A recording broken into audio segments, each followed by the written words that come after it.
ये है जनमंच इंडिया 24। ये कौन सा जगह है? एक कसरुआ जंगल है। कसरुआ जंगल, ये किस जिला में पड़ता है? मिर्ज़ापुर जिला में पड़ता है। मिर्ज़ापुर जिला में पड़ता है। जंगल काफ़ी रमणीय है और पहाड़ है और पेड़ है। हरा भरा तो इस समय नहीं है क्योंकि गर्मी का मौसम चल रहा है। ये बताइए कि एक समय होता था कि जंगल में काफ़ी जानवर होते थे, आज वो चीज़ें विलुप्त होती जा रही हैं। पेड़ विलुप्त होते जा रहे हैं, जंगली जानवर विलुप्त होते जा रहे हैं। इसके पीछे का क्या रहस्य है? इसके पीछे का रहस्य यह है कि जैसे व्यक्ति जो है अपने स्वार्थ और लालच के लिए पेड़ों का काटना, और जब कोई पीड़ित होता है या दुखी होता है तो वह अपने स्थान को छोड़ता ही है। जबकि पौधा या पेड़ जो कुछ है, यानी प्रकृति ने दिया है हमें, आपको थाली में परोसा है, हम आप उसी का खंडन कर रहे हैं। जबकि हमें आपको उन सब चीज़ों को फॉलो अगर किया जाए तो जैसे अब मान के चलिए पौधे जो होते हैं वो हमें आपको क्या देते हैं? ऑक्सीजन देते हैं। कार्बन डाइऑक्साइड जो गंदगियां हैं उसे खाते हैं। शुद्ध वातावरण, व्यवस्थित हरियाली, जो आज बनावटी में जैसे मान के देखा जाए कि लोग एसी या कूलर या फ्रिज यूज कर रहे हैं, उनसे बेटर प्रकृति देती है। लेकिन हम आप जब लें तब ना, लेने की जिज्ञासा जो होती है उसके एवज में जैसे हम आप उसे फॉलो करें, जैसे हम पौधा लगाएंगे तब नेचुरल को पाएंगे, तब कार्बन डाइऑक्साइड हमारे आपके बीच में नहीं रहेगा, शुद्ध वातावरण में सांसें ले पाएंगे। आज मनुष्य भौतिक वस्तुओं को लेकर के कहीं न कहीं प्रकृति से दूर होता जा रहा है। इसके विषय में आप क्या कहेंगे?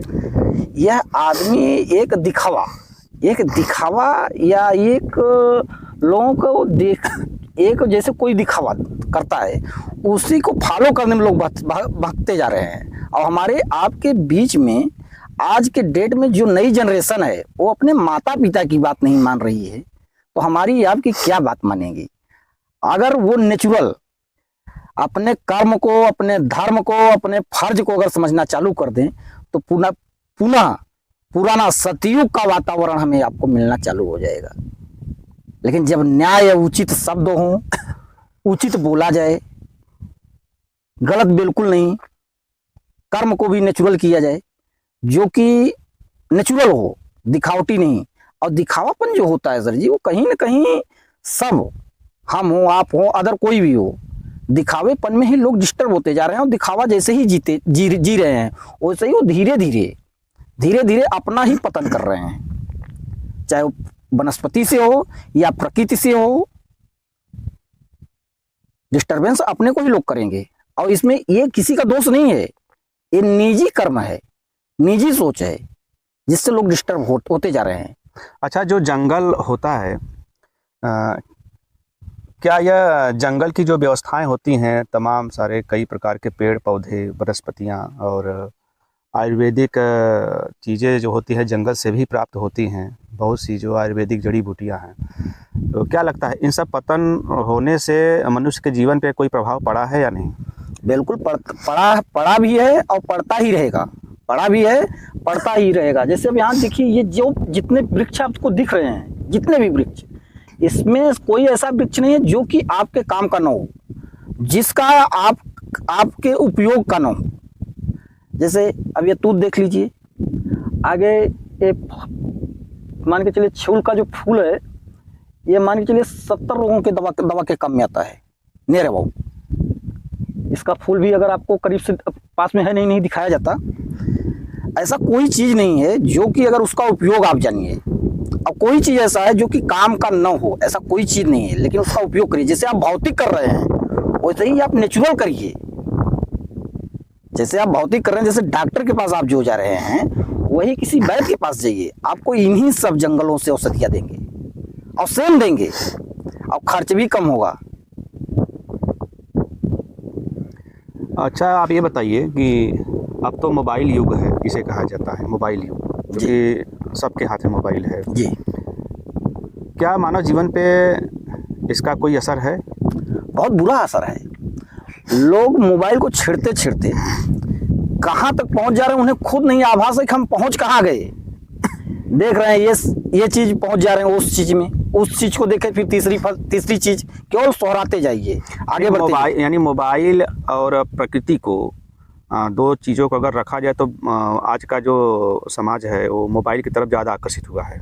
जी, मोबाइल की तरफ ज़्यादा आकर्षित नहीं, वो टाइम पास हो गया है, क्योंकि कहीं बुजुर्गों का किस्सा कहानी नहीं सुनने को मिल रहा है, और कहीं जो धर्म योगी या कर्म योगी हैं वो भी विलुप्त होते जा रहे हैं कि उनका जैसे लोगों के बीच एक कड़ी जुटी हो तो लोग उनके उस कड़ी के माध्यम से उनके पास पहुंचे, थोड़ा सा संस्कार लें, थोड़ा सा ज्ञान लें, तो जीवन यापन और आसान होता जाएगा। 4 घंटे मोबाइल देखने से अच्छा है अगर आधे घंटे व्यायाम कर लें तो मानसिक संतुलन जो है वो बना रहेगा। आज के दौर में फ्रस्ट्रेशन, डिप्रेशन जैसी चीज़ें बढ़ती जा रही हैं। इसका हमारे हिसाब से एक कारण है कि कहीं न कहीं मनुष्य तनाव में और 3-5 के चक्कर में आदमी परेशान है। तो क्या इसके पीछे अगर वो प्रकृति से जुड़े, नेचुरल चीज़ों से जुड़े, तो क्या उसके जीवन पे क्या प्रभाव पड़ेगा? नेचुरल चीज़ों से जुड़ेगा तो ये डिप्रेशन होगा ही नहीं। आदमी कोई भी हो, सुबह 4 बजे अगर वो बिस्तर को छोड़ दे, सुबह 4 बजे अगर वो बिस्तर को छोड़ दे तो उसको डिप्रेशन तो परेशानी नहीं करेगा, क्योंकि प्रकृति आज भी पवन देवता आपको सुबह 4 बजे उठाने भी आते हैं, लेकिन आप आलस से बस वापस सो जा रहे हैं, ये आपका विषय है। अभी आज भी प्रकृति आपको बहुत कुछ नेचुरल दे रही है, लेकिन आप लेने से भाग रहे हैं। कमियां हमारी आपकी है। नहीं, सुबह 4 बजे आप जगिए, दक्षिणिया हवा आपको आयुर्वेद तौर पे नहीं, आयुर्वेद ऑक्सीजन दे रही है, हवा भी आयुर्वेद मिलता है, केयर तो करिए। या जो सुबह 4 बजे का हवा लेता हो उसको देखिए, कभी डिप्रेशन में जाता हो या कभी उलझन में रहता हो।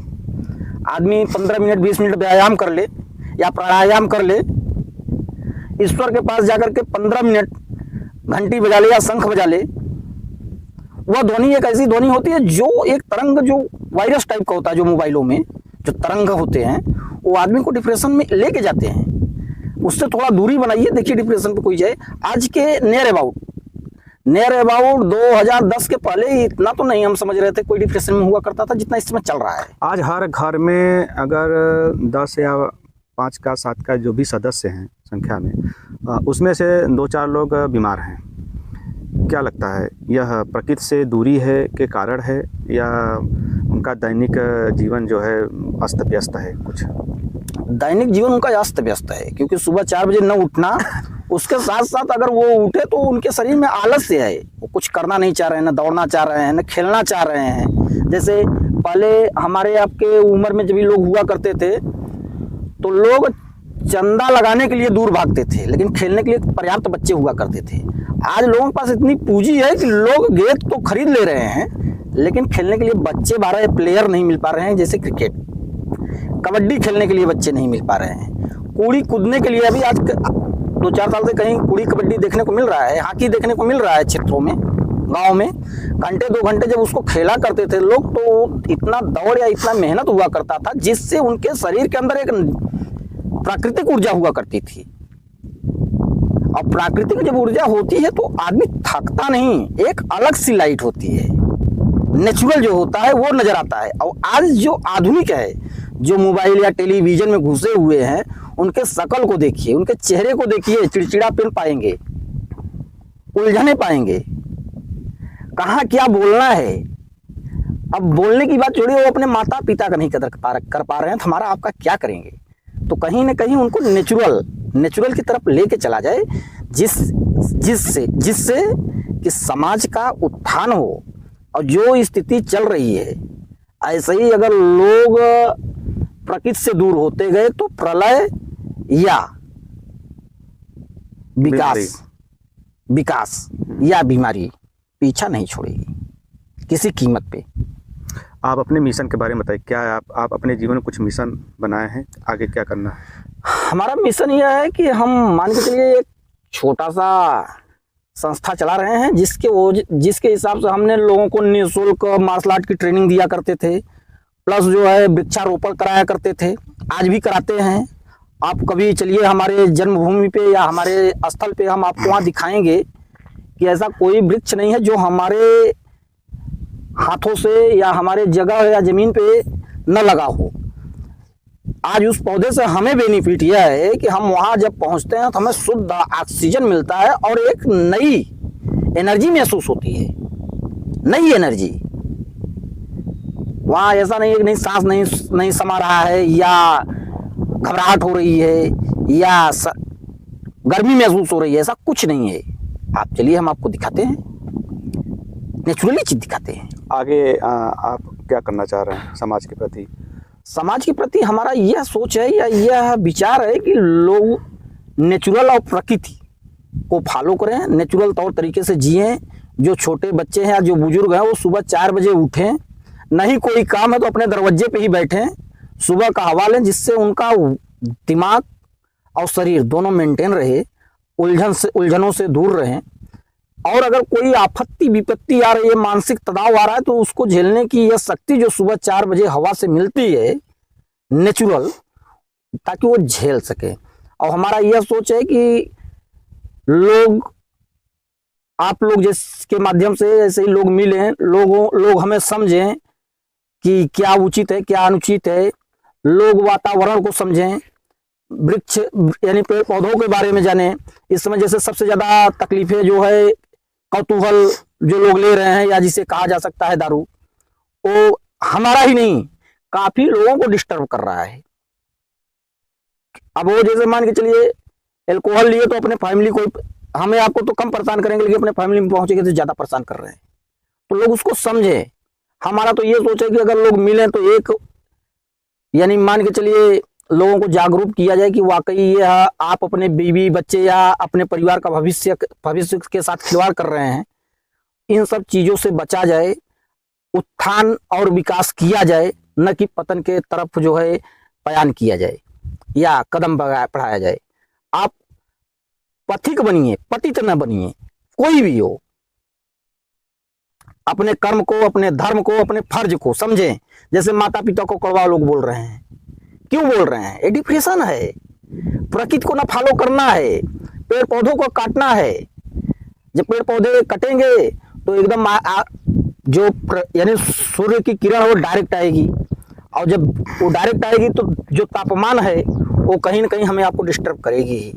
और जब जल है, वृक्ष है, तो ये लोग यानी जो कुछ है थोड़ा सा शीतलता और ठंडक जब देंगे तो हम आप वाकई नेचुरल रहेंगे। और जब नेचुरल रहेंगे तो उसको झेल लेंगे, और जब दिखावे में रहेंगे तो नहीं झेल पाएंगे। जैसे आप देखे होंगे कोई एसी से बाहर निकलता है तो लू मार देता है गर्मी में, कोई हीटर के पास बैठा है, जैसे ही बाहर निकल रहा है ठंड मार दे रही है। तो ये भौतिक जो सुखें हैं वो कहीं ना कहीं आपको डिस्टर्ब करेंगी ही करेंगी। और आप नेचुरल जब जिएंगे तो वो चीजें आपको नहीं डिस्टर्ब करेंगी, आपको नहीं परेशान करेंगी। उसका सामना आप धड़ल्ले से कर सकते हैं। एक आपके पास एनर्जी होगी जिससे कि आप उसका सामना कर सकते हैं। नेचुरल होता है, दिखावा होता है। चलिए, बहुत बहुत धन्यवाद। आज हमारे साथ हैं श्री रविशंकर पाठक जी, जो मिर्ज़ापुर ज़िला के गुलालपुर क्षेत्र से हैं, और आज का विषय था जीवन जंगल से जुड़ा है। आज इसी विषय पे बातचीत हो रही थी। आप लोगों को कैसा लगा दर्शकों, कृपया कमेंट में ज़रूर बताएं। धन्यवाद। ये है जनमंच इंडिया 24।